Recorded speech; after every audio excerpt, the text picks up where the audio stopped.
everyone, it's Alyssa Cruz here, holistic life coach and writer and co-founder of Holistic Angels and alyssacruz.com. I'm joined here today by the really talented Thomas Mooneygle, who's an intuitive reader.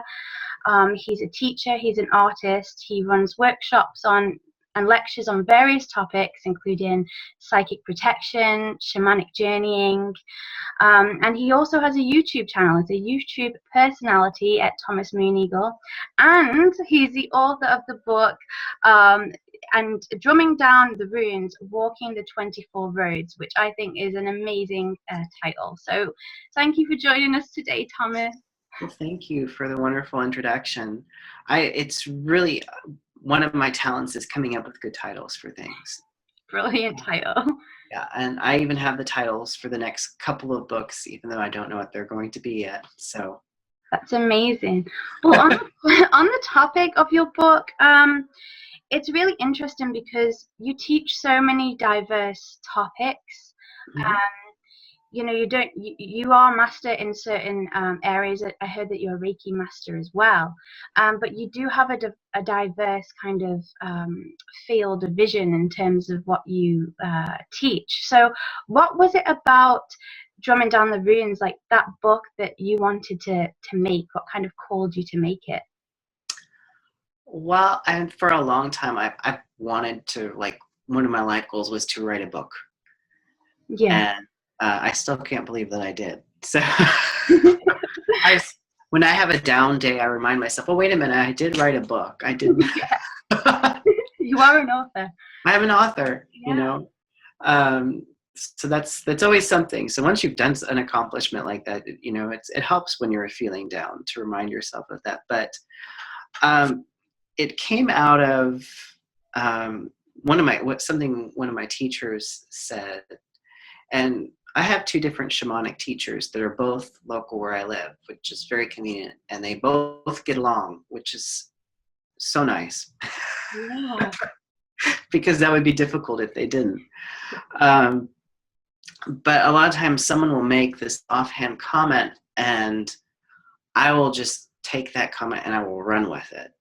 Mm-hmm. And that just so happened that I was at a gathering with one of my teachers, and she said, oh yeah, one of my teachers one time had a journey to the runes. And I was like, really?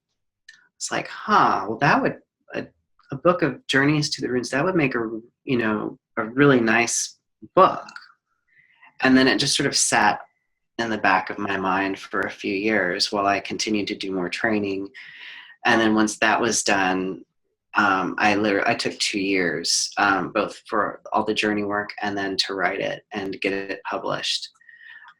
So that was, I had been thinking about it for a long time. Yeah.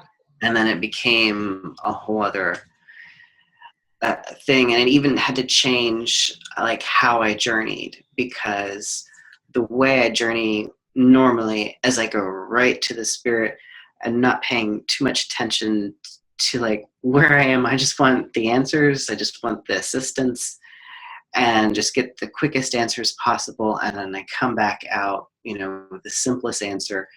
And when you have to write a book, you have to sort of describe where it is you are, where you're going. And so I started to pay more attention to where I was, what the terrain was, what was the weather like, what was it, day or night, colors, scents, feelings. And so that made me pay more attention while I was journeying. And I try to keep that sense now. Yeah. So that's so beautiful. It kind of, as you were describing it, it kind of took me into what your kind of process was for a minute there. It was like I was journeying through your journey then. That's so beautiful that was the reason that the book came about. And people can buy this book as well, can't they, Thomas? Yes. You can get it on Amazon as either a print version or a Kindle version. And there's also a version for the Nook on barnesandnoble.com. So great. Well, I think a lot of people are going to be interested in that.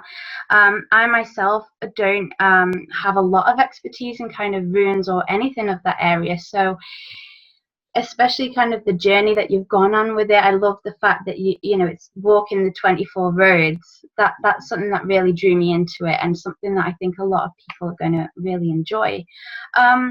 So another thing that I want to ask you about, kind of while we're on the topic of being inspired, is at what point did you decide that, okay, you know, I'm going to publicly do what I do, you know, in terms of your YouTube channel and the things that you teach? At what point did you kind of come out of that chrysalis and say, I'm doing this publicly now? Oh, let's see. Like when I decided that I'm a professional and I'm going to Yeah, offer readings, and because that's what I started with, was just readings. right, But which is funny because that's like the least thing that people come to see me for now. right. But that's where I started, and I still love doing them. Um, but they're also still, I still find that the most challenging thing that I do. Mm-hmm. Um, but that was, oh my gosh, way back in 2003 or 2004, there was a little shop not very far from me, and they were looking for readers. And I worked there for probably 2 years before I ventured out on my own and got business cards. And someone once asked me, so what makes you a professional? And I said, that's easy. I have a business card.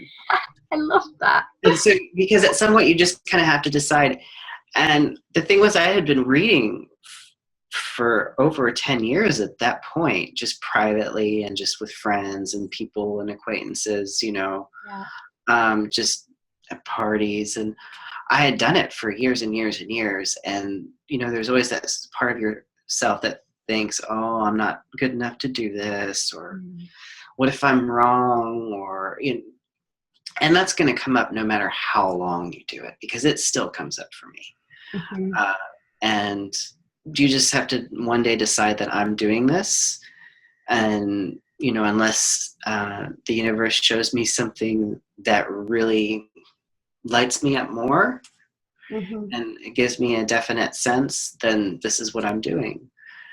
And it's, like I said, it's not always easy. Like, I love what I do. I always tell people I love what I do. And some days it's really hard. Mm-hmm. And that's okay. I mean, that's going to be part of no matter what it is that you do, whether you're a doctor, you're a lawyer, you're a priest, you're an artist.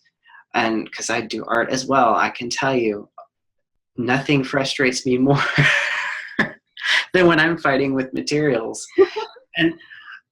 And I do. And or when something just doesn't turn out. But at the same time, when it does, I'm just floored. And you know, there's nothing better than that. Yeah. The act of putting yourself into what you do is, and this just seemed like a great way to do that. Because there's a lot of different people who do sort of, I wouldn't say exactly what I do, but there's similar veins of work. Particularly here and when I travel and do, you know, expos or shows, which I haven't this year, but I have in the past. But everybody's a little different. And so, you know, we all could tell you the same thing, but one person might tell you in a way that you'll understand or you'll be able to accept. Yeah, that's so beautiful that it doesn't really matter, you know, about not that it doesn't matter, you know, whatever modality you're expressing yourself through, whether it is through readings or whether it is through art, that it's always going to have that unique spin on it if it's coming through from your authentic self. And I guess that's a message for everyone, really, that, you know, that they can be their authentic selves, and that's okay, and there's room for that. So it's really lovely that you mentioned that, because I think a lot of us can relate to those feelings of, you know, especially when you first stepped out and started it, you know, like you said, like people thinking, oh, am I wrong? You know, you've just kind of got to go with your gut and go with what you want to do. So kind of following on from you kind of coming out and doing all that publicly, one of the things I really love about your channel, I am a follower of your channel, and I really love your shifting videos. You know, I've never exactly been able to put my finger on the one specific thing about it, but it's just the whole thing I really, really admire and love. And I really feel like it's you talk people through a process where they shift their energetic perception on things. And am I right in thinking that they are a kind of taster for the sessions that you do with people as well? They are, or they can be. What happens with the sessions, and when I started doing like the transformational energy sessions, uh, they were both wonderful and also very frustrating, because like when you do something like Reiki or you do a reading, you know exactly what you're going, how you're going to start, how the session's probably going to go. Yeah. When I do one of those, and I used to plan, believe it or not, I used to plan the videos and think about them. And now I just come up with the topic, and I don't, as soon as I do it, put the camera on and go. Yeah. And then all this stuff with like the title stuff, that I do that later in post production. But as far as that, what frustrated me, and now is also what I love about it, because it's never just one way. It's you either really like it, or you really don't, or some days you like it, some days you don't.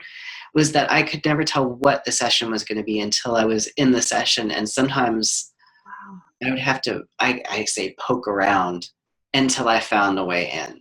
Yeah. And find where the entrance point, where is the connection. And sometimes I would, and this still happens, by the way. This is not something you'd think after doing it all these years, I would know. It's like, oh yeah, I can just go in. And sometimes I can. Yeah. But sometimes I poke around and do the long way. And then at the end of the session, I'm like, oh, well, if we'd just done this at the beginning, we'd be done in 15 minutes. Yeah. And that's just how that works. But what it is to sort of detach your normal awareness, because with, there's different theories, and I encourage people to read scientific theories, particularly, holographic universe, different theories of quantum physics, and there are a lot of books. And don't just read the layman's ones. Read like some of the more challenging ones. Yeah. To sort of, you've got to get your mind to wrap around some of these things. Mm-hmm. And then you're like, well, if this is true on this level, what if it was true on the larger level? And how would that be? How would we look in accessing that, and what would happen? And that's kind of where you come in from that. And then the old shamanic practitioners from around the world would do these things where things would just automatically shift. Yeah. And they would just change in an instant. And sometimes that's what does happen in a session. And sometimes it's more of an unfolding process. And I try not to be, waiting for that instantaneous, shift, because the more you try to hold on to that, the farther that gets from it. So you have to have that sort of aim, but also be open at the same time. Yeah. Because I don't know about you, but, and this is not just pertaining to this work, but in my life in general, I tend to get tunnel vision, where I get fixated on one thing. Yeah. And I block out everything else. And there might be wonderful information or opportunities right here and right here.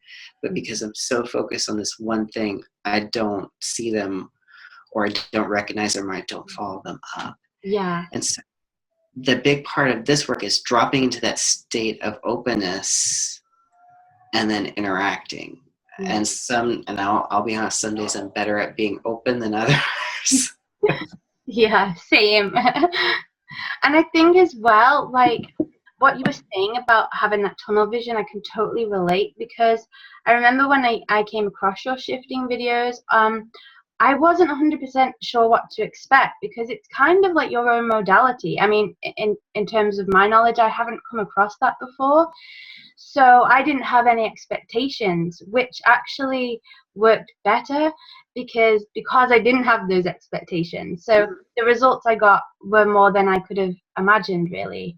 I think I told you earlier that, I became vegan after one of the shifting videos that you did. I think it was the weight loss one. Which did lead to weight loss, but it wasn't, as straightforward. I went on like a journey, but I kind of think always to myself, wow, you know, I did watch that video. So yeah. Something you said then really interested me about how you talk about, you know, to detach from our awareness, and you always kind of, well, not always, but, you know, very often in your videos, you're talking about, you know, dropping yourself into the heart center. Mhm. And I think one of the things that comes across with you is that you are very grounded, and very centered, and that's very relaxing and very nice to be able to, you can just connect straight away, I find, when people are grounded. When you're going through transformations in your life, personally speaking, a lot of my spiritual transformation has happened through major life challenges and major life changes. And it's within those times that we're not necessarily going to be grounded, or, you know, we're not necessarily going to be in that frame of mind. So I was just wondering if you kind of had any tips or anything that would help people with that grounding process that you Mhm. can think of. Uh, I have like an interesting perspective on that because, like, for my day job, I teach Tai Chi. Oh yeah, oh cool. That's so So cool. it's really about being grounded and centered and balanced. But I always tell my students, you know, we learn about balance through imbalance. I mean, Yeah. that's kind of how that works. And people always perceive me as like the calm, centered one. And it's because I work really, really hard at that. I have, like, my inborn temperament is actually quite anxious. Mm. And so sometimes I'm quietly freaking out on the inside Yeah, while, I love that. Oh. while everything else. And then I tend to, you know, the big thing is to, you know, don't overcommit yourself. No, that's so key. That is so key. Not enough people talk about that. That's so right. That don't overcommit and say you can do things that you can't possibly do, because that's just going to drive anyone's anxiety up, right? Yep. Yep. You'd think I'd learn that by now, but I still do it. Yeah, I think a lot of us bite off more than we can chew. I mean, I'm a Sagittarius, with Scorpio rising, so I'm like a crazy kettle, hot water. But so I do practice a lot of grounding. But Tai Chi, yeah, like you say, you're a Tai Chi instructor, and you find that that really does help people with that process. Right. Getting into the body in general Hmm. is really helpful. You know, I love being out here and doing these things, and, you know, you can have wonderful experience and have these expansive states, Yeah. but it's really about bringing it back in. You Mhm. know, there's like two schools of thought. One's ascension and one's embodiment, and I tend to fall more on the embodiment side. Um, because ascension is something that's going to happen to everybody. We're all going to transition out of a physical body at some point. Mhm. And so for me, and this is just my perspective, it's really about bringing as much as we are into the physical as we possibly can, Yeah. and being here and anchoring some of those energies in, and watching the world shift around that. And particularly right now, because the world right now Mm. It needs is some anchoring. is really ridiculous. Hmm. It's almost like a farce Yeah. right now of the energies. And as far as, you know, calmness or centeredness, I could tell you, like, months ago, like in late August and September, I was having trouble sleeping. Hmm. I was having panic attacks. And I was wondering, what's wrong? And it's spiraling, as you do. When you start to have that, you start to say, what's wrong with me? Yeah. And so the one thing I would like to share with everybody, when you start having those panicky feelings, instead of saying, what's wrong with me, ask, what's going on? Because that opens the field up. And when I asked that question to the group of people that I'm involved with, I found out that everybody was having trouble sleeping, and everybody was having these sort of really tense feelings. And the moment I found that out, it's not that it all went away, but the added layer of my own concern on it went away. Yeah. That's And so beautiful. Because that is, those things are not always things that everybody talks about. And you're right, a lot of the time, especially when someone's very sensitive or in tune with their own feelings, they are going to straight away often think, like you said, what's wrong with me? I've got insomnia, I can't sleep, I'm terrified of, going to the shops or speaking to people. But you're right, like, if just to take a step back and see what's going on a larger scale, and kind of seeing how that's affecting our energy, that's a really great place to start. So when you spoke about kind of the embodiment, it made me think of one of the things that you teach, I believe, is kind of that communication with the nature spirits and the fairy realm. I have, over the past year, personally really got into that. I remember as a child being very connected, but then my late teens, early 20s, I wasn't. So lately, the last couple of years, it's been very much about spending time with the fairy realm, like spending time in nature. Is there anything that we can do as people to kind of give back to that energy that's helping us? Like, what can we do to reciprocate our thanks, I guess, for them? I like to pick up trash when I'm walking. Yeah. I always forget. I was like, I forgot my bag, because I'll have like 2 hands full of trash when I come back, and trying to recycle, trying to get behind projects that you feel are going to be good for the earth and the creatures. It's just where are you putting your energy and where are you putting your money? I can tell you, I'd never done like the crowdsourcing stuff before. And then a few years ago, I saw the video on YouTube for solar roadways. I don't know if Yeah, I remember that. Yeah. Solar roadways. And it was just Phenomenal. immediately inside. I was like, I have to give these people money. Yeah. Yeah. And it was, and I would watch the things like, did they make their goal? Did they make their goal? And sure enough, they do. And so what I do also, because I do, and I will do these later this afternoon here, I do weekly prayer ceremonies. And one of the things I do is I will thank, like, besides all of my guides, I will start to put things in there like solar roadways and like renewable resources and people working for the planet, the water protectors that we have here, and adding those into our focus and our prayers and our gratitude. But also, what actions we're taking, or how much we're consuming. Yeah. I'm terrible about, I take showers that are way too long. Yeah. I think I'm guilty of that one as well. Yeah.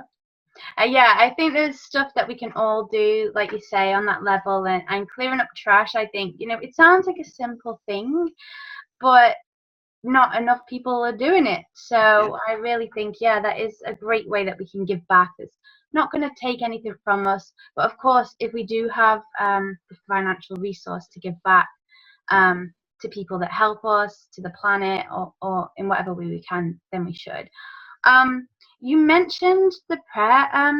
Is it the prayer circle? Did you just say that what you? So I do a weekly rattling prayer. Like I'll take a rattle and I've got. I don't know if you saw like the video I did at the beginning of the year. Yeah, is that the one where you had the mat?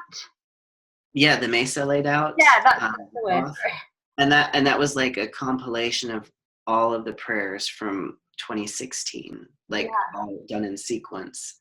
That was sweet. And so there was actually 53 Fridays in 2016. So there was 53 instead of 52. But and that's something that I did like every week, and I've been doing that for several years. And that was inspired by a friend of mine who, when she was growing up, she would go in the summers and she would spend time on the Navajo reservation. She sort of had an adopted grandparents there. So when she stayed there, she had like an adoptive family, and she stayed with there, and she got to learn to sing the Blessing Way, which is an ancient ceremony that is still performed. And she did that for us one night in a meditation group. And again, offhand comments, you never know what your words will do. Right. so be careful with them, Mm-hmm. is that she said, and you can make up your own ceremony, your own blessing. And I was like, I like that. I love that idea. And I came up with something, and I've been doing it for at least 3 years now, maybe more than 3 years. I don't remember. That's amazing. I really Um, love that. And people can see kind of how you. There's a video on YouTube, isn't there, about that people can how go to and set do? up ceremony. Yeah, Yeah, and where I'm basically, I don't know, I can't remember if you can, I may have angled the camera so you can see what I'm doing. yeah, I love that one. And I'm just sort of setting up the stones on the mesa, and and basically talking people through about what it is that I'm doing, why I'm doing it, and how they can set up their own ceremony, because it doesn't have to be like mine. It won't be like mine. Yeah. And that was one of the best gifts that one of my teachers gave to me. I said to her one time, I was like, I don't use my mesa like you used your mesa. And she said, of course not. It's yours.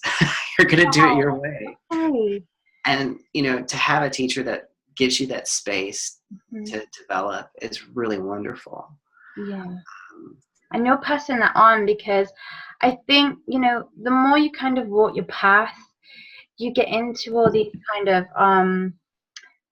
you can have intuitive discussions and intellectual discussions, and sometimes we might be talking about something and somebody might not know what we are talking about. So the way that you've talked people through that process, although to some people they might think, well, I know how to do that if they know, to some people like me who didn't hadn't done that before, that was very helpful. So I think one of the things that makes a good teacher is really, one, like you said, your teacher allowed you to express your own creativity, but also being able to speak to people on different levels. Do you find that when people come and speak to you, that they are new to their path, or they're well on their way? I get a mix of both, actually. A lot, a lot of times, when I'll be presenting, in a group, and these are people who've done metaphysics and different healing spectrums, and I'll start talking, and nobody has a clue what I'm talking about. Uh, and Mm. it's just because I work things out, and I work a lot in theory in my head. I'm Aquarius sun. Yeah. So Oh yeah. I'm looking at the framework of like the big plan, and I'm like, Yeah. oh, well, let's just stretch. If this is true, then let's go way out here and see what we can make with that. And so I go into very much theoretical, and that's why I read a lot of the scientific stuff as well, is to say, okay, well, if this is the case, then what can we extrapolate from this? And so it's very funny, most of the time nobody knows what I'm talking about. Which I've learned, and then I forget, except sometimes some of the other shamanic practitioners will know what I'm talking about. Yeah. Sometimes, not always. Because I ask different questions, and this is the big thing, is like the experience you have will directly tie to the types of questions you ask. Mm-hmm. So if you keep asking what's wrong with me, that's what you're going to experience. Not that there's no room for self-improvement. There's always room for improvement. But if you're always focused, like, what's wrong, that's kind of the universe will be like, oh, here, I'll show you, Yeah. And if you're always like, what's wrong with me, instead of asking, what are my strengths? And I've totally veered off of your question. I'm sorry. No, I really love that. And no, I can't remember what my question was. It was about like speaking to different levels. I've had to learn to speak to different levels. Yeah. Because I just get so far into my head and so far into my framework that I forget that experience is not shared. Mm-hmm. But it's really interesting how you just brought up about basically words having the power that they have. I mean, you know, when you just said people, when they're asking what's wrong with me, and then the universe will give them that to explore, it is about, I guess, choosing words. That's something that came in my path maybe about 5 years ago, where I really started to realize that the words I spoke did have a hand in what I was experiencing. And so I stopped using words like, I used to say a lot of things like, oh, well, I'm going to banish negativity. Now, I sometimes say that, but what I realize is that, you know, negative eons are good for us, and I didn't want to banish them. So I started using different energies, like, you know, I just want to be surrounded by high energy or love energy. So yeah, I think it's really interesting what you said about, you know, what you're speaking about, you bring about, in a sense. Yeah. And particularly in this field, when you're talking to people that are coming to see you, Mm-hmm. and particularly coming to see a shamanic practitioner a lot of times, because I don't know how it happens, but we get all the scary cases. Nobody else wants to deal. They're like, oh no, I'm a light worker. I don't deal with that. And then I get a phone call, and I'll say, yeah, I'll do it. But it's not always, and a lot of times it's not as scary as people think. Yeah. But when people are feeling vulnerable, and particularly if they're starting out, and there's so much cultural programming that says, oh, this is a bad thing, to work with power directly, you have to be really careful with people that, and not, again, you're not deceiving them. That's but the way you present something, say, there's an intrusive energy here, and you see it as, little things with tentacles, or however you see. And again, the thing that one of my different teachers said, she was like, when you do any sort of extraction work, when you take something out of something's energy field that is not helpful, all you ever tell to the client is there was something there that didn't belong, and now it's gone. Because you don't even know if it's good or bad. It just doesn't belong there. Yeah, that's so true. And that's so wonderful that, you approach it in that way as well.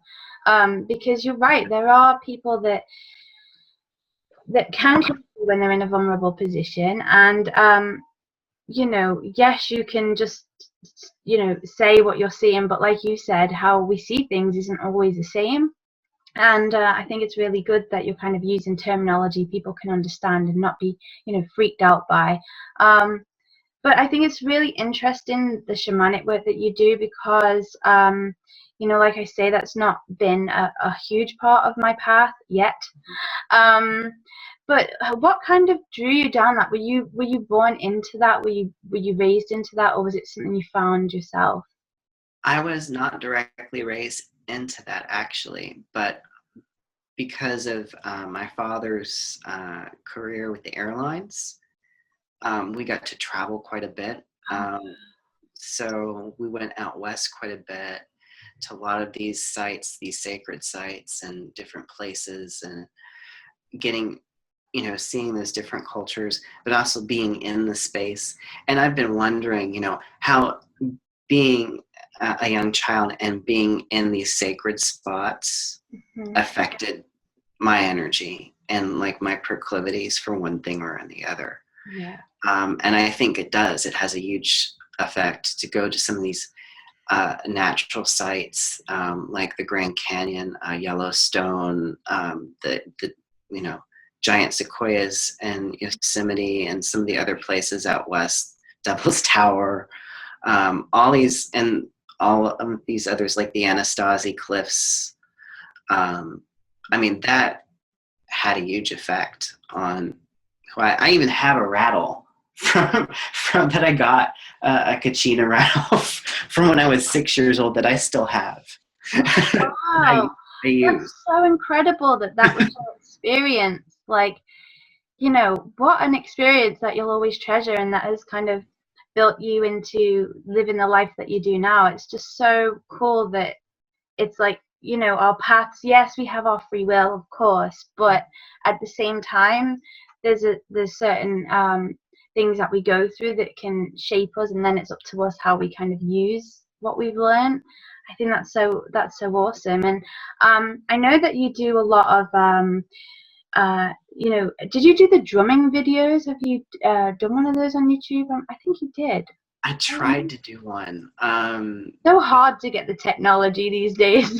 I need to buy like sound equipment to do that. I filmed a whole one in a friend's cabin. I did it, and then I hit the play, and I was like, oh, awful.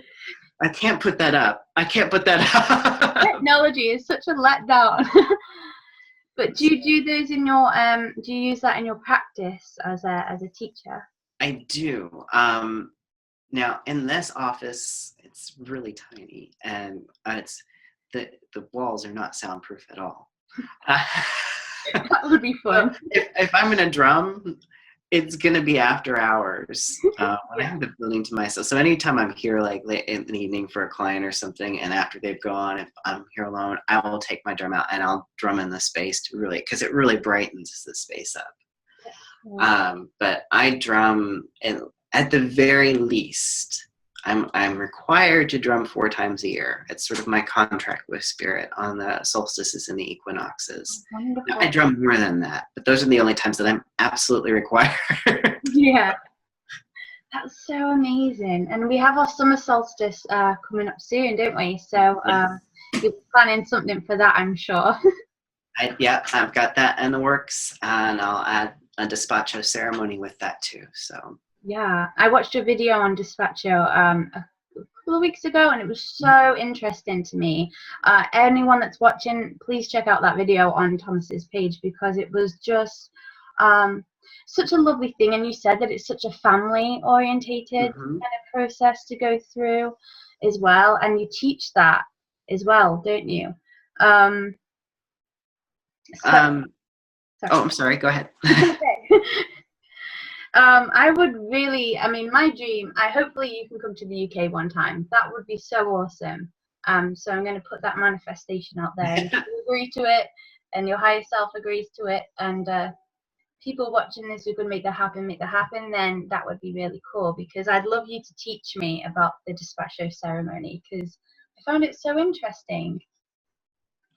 Yeah, and the way I do despacho is probably different. Again, the way I do despacho is different from the way my teacher does despacho, which is different from the way that her teachers do despacho, because they're down in, you know, South America, which is where it comes out of the Andes, the Andean shamanism tradition, which came out of a lot of the remnants of the Incan society.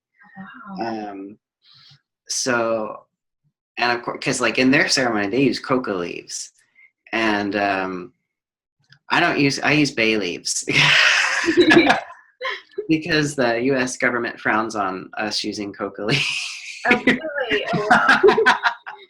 Well, bay leaves are brilliant as well. They're very prosperous, aren't they? But yeah, that's so amazing. And so yeah, people check that video out, because I found it really interesting personally, and I'm sure that they will too. So you've covered everything that I wanted to run past you, Thomas. Is there anything that you'd like to add to our viewers? Wow.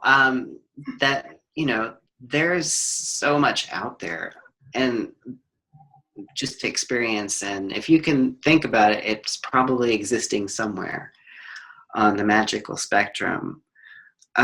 My challenge is always to sort of bridge the two, between the practical side of things and the energetic side of things. And so when you have only one half of those, it doesn't matter which half, you're going to have a lot of struggle. When you have both of them working together, that's when things just really start to happen. But it's really good to start, you know, pondering. And again, I would come back to the questions, you know, that you ask. Open, you know, that was something I learned out of matrix energetics, which is a modality was the open-ended question, or what I call quantum questions, where you ask and then you leave. It's something you don't know the answer to. It's not a yes or no. And what would it look like if I were to experience this, or what would this experience be like? What would it feel like to be healthy? Yeah, that's so wonderful to ask yourself those questions, as kind of like your own personal compass, I guess, through your journey. And I think that's something really lovely to leave people with, because a lot of people might have questions in mind right now that they want to ask themselves, and to just kind of really dive deep into it. And like you say, not worry so much about getting that answer straight away, not worry so much about that tunnel vision, allowing themselves to open up to the possibilities. And also what you mentioned about, you may hear the answer from somebody else. You may be prompted to try something by somebody else. So to keep an open mind. So it's been so wonderful to have you on here. It's so great. Like I say to everybody, you can go and get Thomas's book, Drumming Down the Runes, Walking the 24 Roads. I encourage you to check that out on his channel out. It's been lovely to have you here. This is Alyssa Cruz, and we'll both speak to you very soon. I'm sure of it. Thank you so much, Thomas. Thank you.